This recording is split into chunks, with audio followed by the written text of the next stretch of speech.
It's undeniable that we've all been affected by gender-based violence, whether it's directly or indirectly. And there isn't a South African human being that when you hear those horrific stories that that doesn't take a pause, that doesn't take pause, because it is such a scourge on our society, on how we think of ourselves in the context of humanity.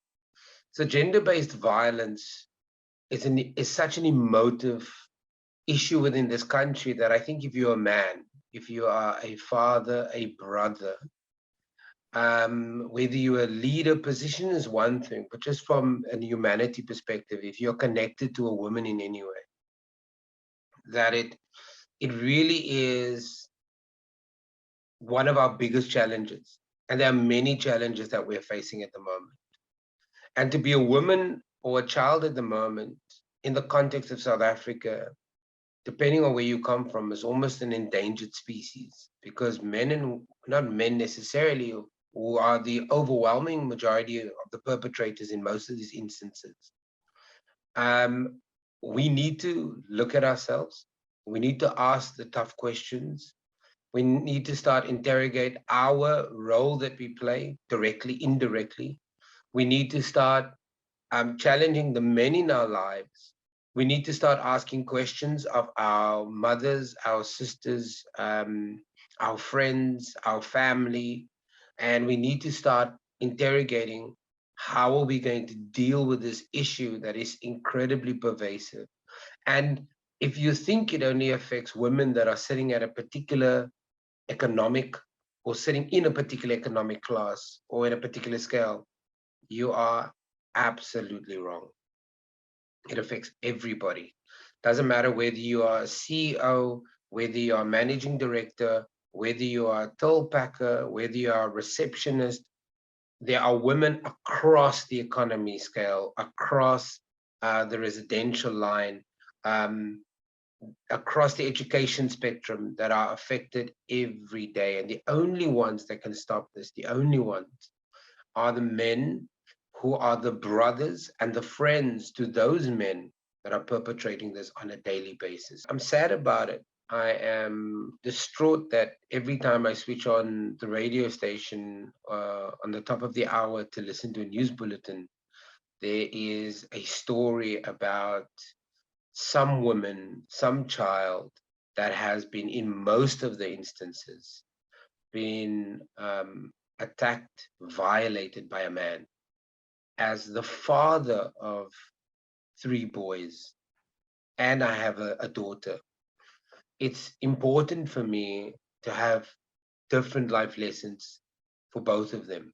First of all, for my boys to understand that they are part of something, that they are part of a community, that in that community, in that emotional, social ecosystem, there is a give and a take. And that is not just about take. It's not about taking your space. It's not about ownership of anything. But in actual fact, it's really about being comfortable as a man so that you don't have to take anything, whether that is power, whether that is space, time, whatever it may be. And then there's the other lesson for my daughter, to say that you do have the right to say no. You do have the right to assert yourself. You do have the, and some of those lessons overlap. Of course, I'm going to teach my daughter about her space, her time, her power. But I think because of the way the our system is skewed against women, we have to empower women a lot more, and we almost have to deconstruct our men to think a little bit more before they react, to engage with the substance of what's happening in front of them, as opposed to just becoming purely emotional, because men are emotional. We have the ability to be emotional. And I think it's important for us to say to these two groups that you're in actual fact, your struggle is not the same.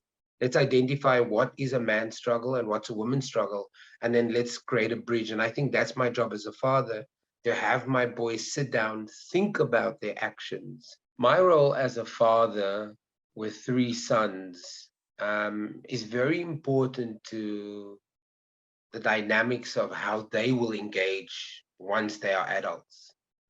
It's very important in their relationship mechanics with whether it's the opposite sex or the same sex, whatever they choose, their preferences will be down the line. But the reality is that it's all built on an understanding of oneself and the ability to emotionally challenge oneself, especially when you are in difficult and stressful situations. And I think that's my role as a father, is to for the next year, couple of years, while they're still developing their personalities and their position, is to challenge their role as men, to ask them to say, how will you deal with these situations? I don't I don't honestly believe that as men we can take a back seat anymore. I don't honestly believe that we can, we must shy away, because men also shy away from difficult questions. Men find it sometimes very difficult to challenge their best friends who they know are hyper aggressive and has some kind of toxic masculinity. We sometimes, instead of standing up and being the lone voice in a group of men, we keep quiet and we laugh along. And I think that is what we now need to do. We now need to we need to fight the war in the locker rooms. We need to fight the war around our coffee tables and our bedroom tables. We need to fight the war with our boys and their friends. We need to start articulating a conversation that challenges a narrative when we're watching something that involves a man and a woman and violence, not just a man and a woman, but violence. We need to use film and television and all of these other things as teachable moments, and not wait for teachable moments to appear, because they don't necessarily appear if you're not vigilant enough. And I think that's going to be very, very important. When your child is watching the Roadrunner chase Daffy Duck, or somebody shooting somebody else in a cartoon where there's a ton of violence in cartoons. There's a ton of violence in this so we call creative arts. And these are the moments we need to actually start talking to young men in general. And we actually need to say, if you're going to be with, I'm not a wife beater. I'm not an abuser. I don't believe women are possessions. I believe they are equal, and we need to voice them more and more. Your friend, your brother might not say anything, but you've left something with them. They'll drive home and they'll start questioning their actions. And if you say it often enough, you'll affect change. It's not about real men, it's about men in general. Stop your brother, stop your father, stop your friend from committing GBV.